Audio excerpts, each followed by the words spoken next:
Alright, welcome to Von Lanningham's Garage. Today I have this 2003 Z71 Suburban that has been swapped with an LQ9 6.0 and a 4L80 out of a GMC Denali. I picked it up off of Marketplace for about $900, not running and driving, and in this video we're going to see if we can get it to run.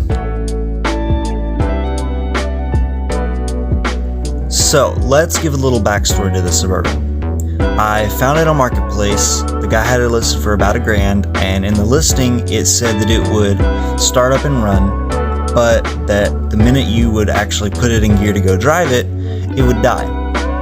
And I was curious, so I messaged him and he sent me a video of it running, and I felt pretty good about it and like I wanted to take a chance. So I went ahead.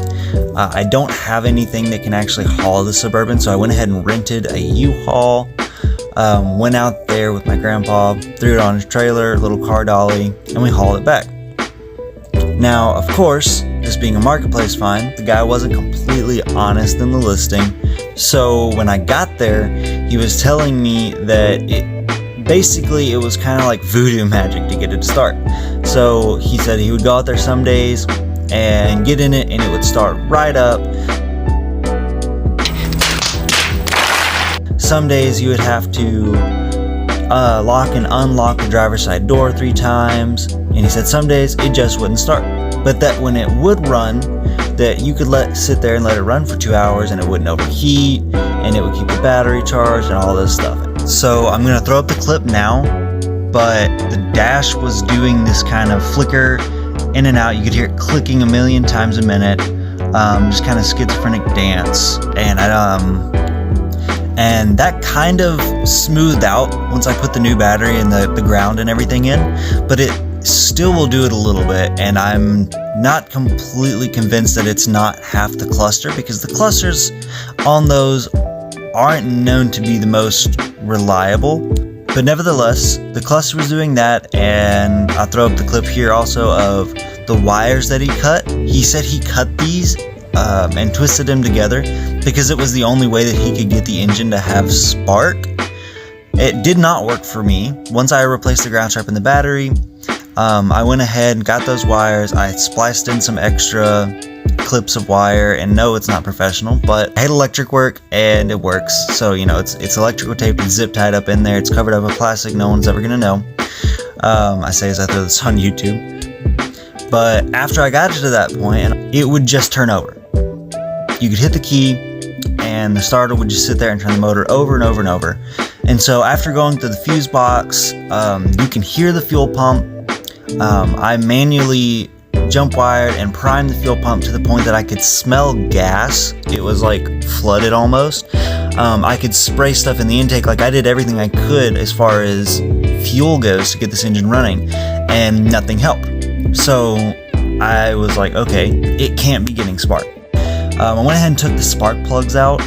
This engine must have sat outside before they swapped it into this Suburban, because the passenger side, if I have a picture of it, I'll throw it up, the spark plugs were the tips were just rusted beyond belief. I mean, even if everything was working properly on this vehicle, even if it was running, I would still replace those. So I went ahead, bought a new set of spark plugs for it, threw in all 8, and it still wouldn't start. So got on YouTube, did some research, and I will give a link to this guy's video if I can find it again. But all he did was basically, there's this plug that goes and connects and grounds out all your coil packs for your spark plug wires and everything. So what he did was just take the ground wire going into that plug, strip a little spot bare, take an extra wire and clip it onto the ground wire going into the coil plugs, and ran that wire to the negative posts on the battery and ground it out. And his LS started right up, so I figured, why not? I'll give it a shot. and voila, it started right up. I was so happy, but obviously he had said that it died when you put it in gear, so I'm still anxious to check this thing out. And I get in it, and I let it sit there and idle for a minute, and it's idling smooth, and I get in it and put it in gear. It actually goes in gear, drives down the road. I take it down the road a little piece. I put it in reverse drive, it rolls through the gears, and everything seems to be going fine. I try out 4 high, 4 low, all the actuators work, it clicks right in, everything's beautiful. Now I have 2 more issues. So, issue 1 and issue 2. Issue 1 is less important because it does not prevent me from driving it down the road. Issue 2 does, and I'll get to that in a minute. So, issue 1 is whenever I was taking off, especially under load, I could definitely tell that a cylinder was missing. And I don't mean like a slight miss, like it doesn't hit every once in a while. I mean like that cylinder is dead. So I was down on power. I could still drive it, but I was pretty well down on power, and it is really something that I want to fix. So I went ahead and I took the time out, and I could hear my ear meter basically said that it was on the passenger side. So I went ahead and I cranked it up, and I've never seen anybody do this before, but I tried it and it worked for me. I don't recommend doing it, but it worked for me. And while it was running, I just pulled the spark plug wire off of the coil pack.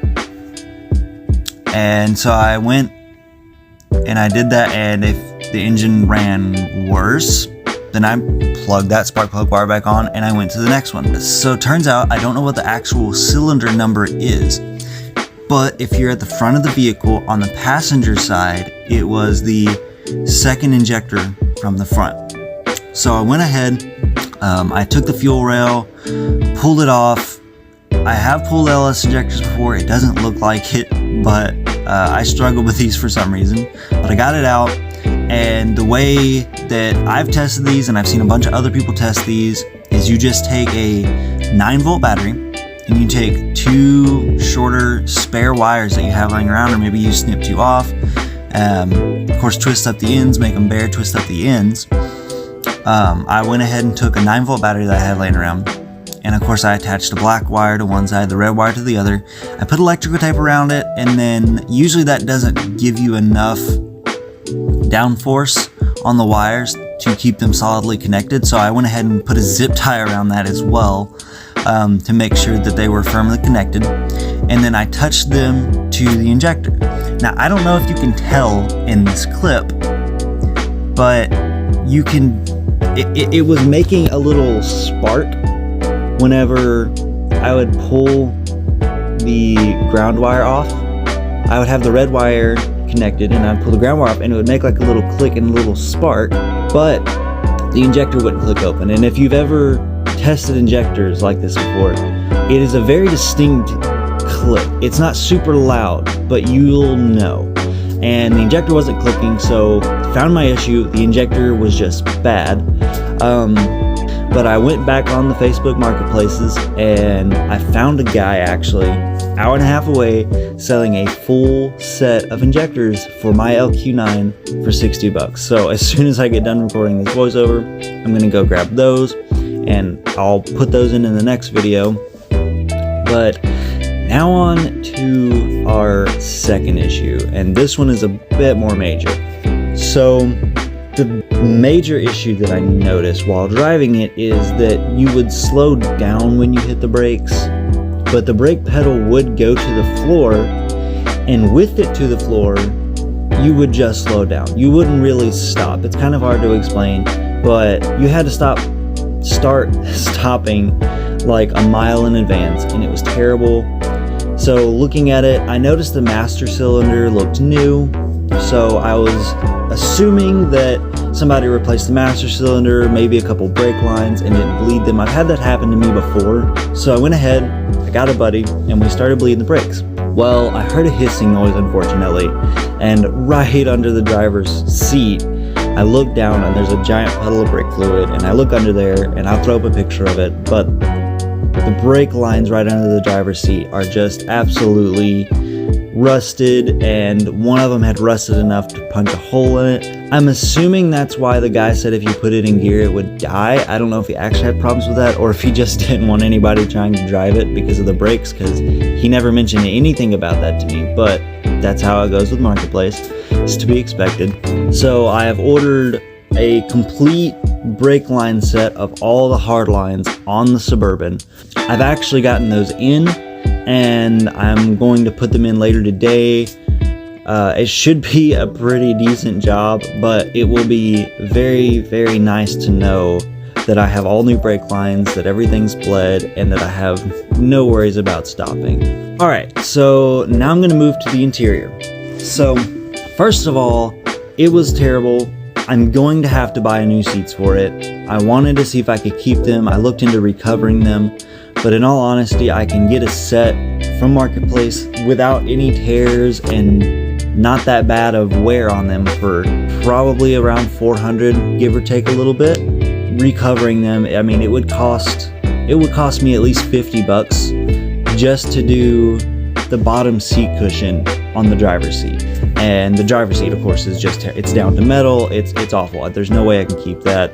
It must be fixed or sold or dumped or something. So, but anyway, it smelled horrendous in there. I mean, the smell of smoke was so thick. I thought somebody was smoking in the seat next to me.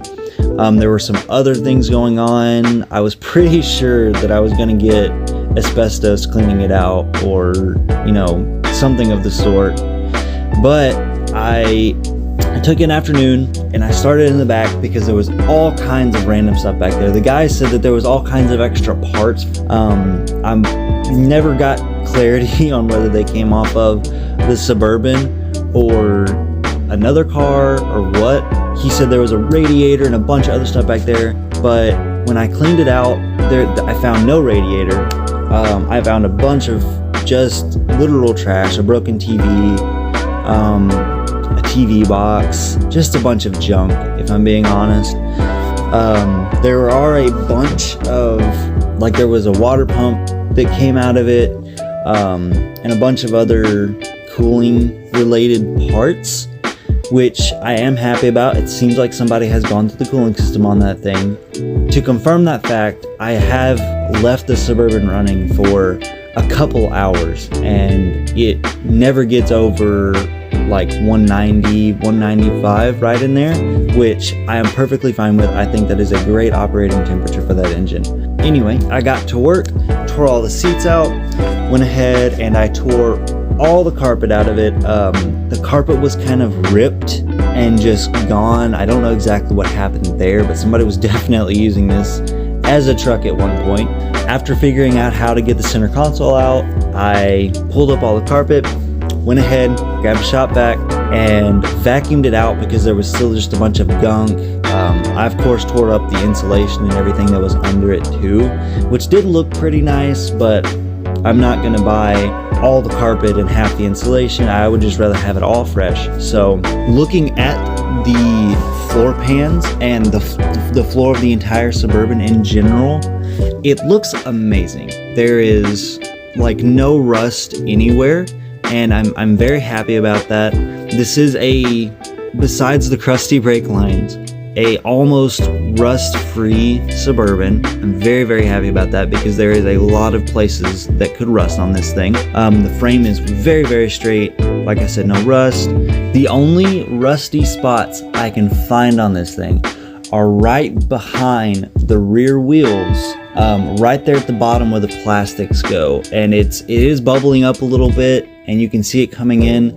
But if I'm being completely honest, I'm not that worried about it. It's the only rust I can find on the body, and I can deal with that. That's fine. So I went ahead and I've ordered new carpet. I've got that in. Like I said, I've got the brake lines in. I'm getting injectors for it. It's all coming together. It might still be a week or two before I get the next video out just because of work and things. So in conclusion, should you buy a $900 Suburban off of Marketplace that doesn't run or drive? Absolutely not. But sometimes you get lucky, and this was one of those times, thankfully. So the ultimate goal of this Suburban is to turn around and resell it. That's why I bought it in the first place. Right now, I'll throw it up on screen here, but I believe we are a little over $1,600 into this, and that is what it costs to rent the U-Haul, that is the ground strap, that's every little thing that I have had to buy for the Suburban up to this point to get me where I am. I do believe I am still a couple $100 away, of course, because of buying the seats and things like that, and of course odds and ends, little things here and there. So stay tuned for next time, guys. We're going to be delving in more to the cosmetic side of things, getting carpet back in, putting seats, dealing with the front end, of course, where it's got kind of scuffs on the bumper and the headlights are all kind of falling out, things like that, straightening some body panels, cleaning it up and making it nice to look at. Again, thank you so much for watching. Like, subscribe, it's completely free and it really helps me out. See you guys in the next one.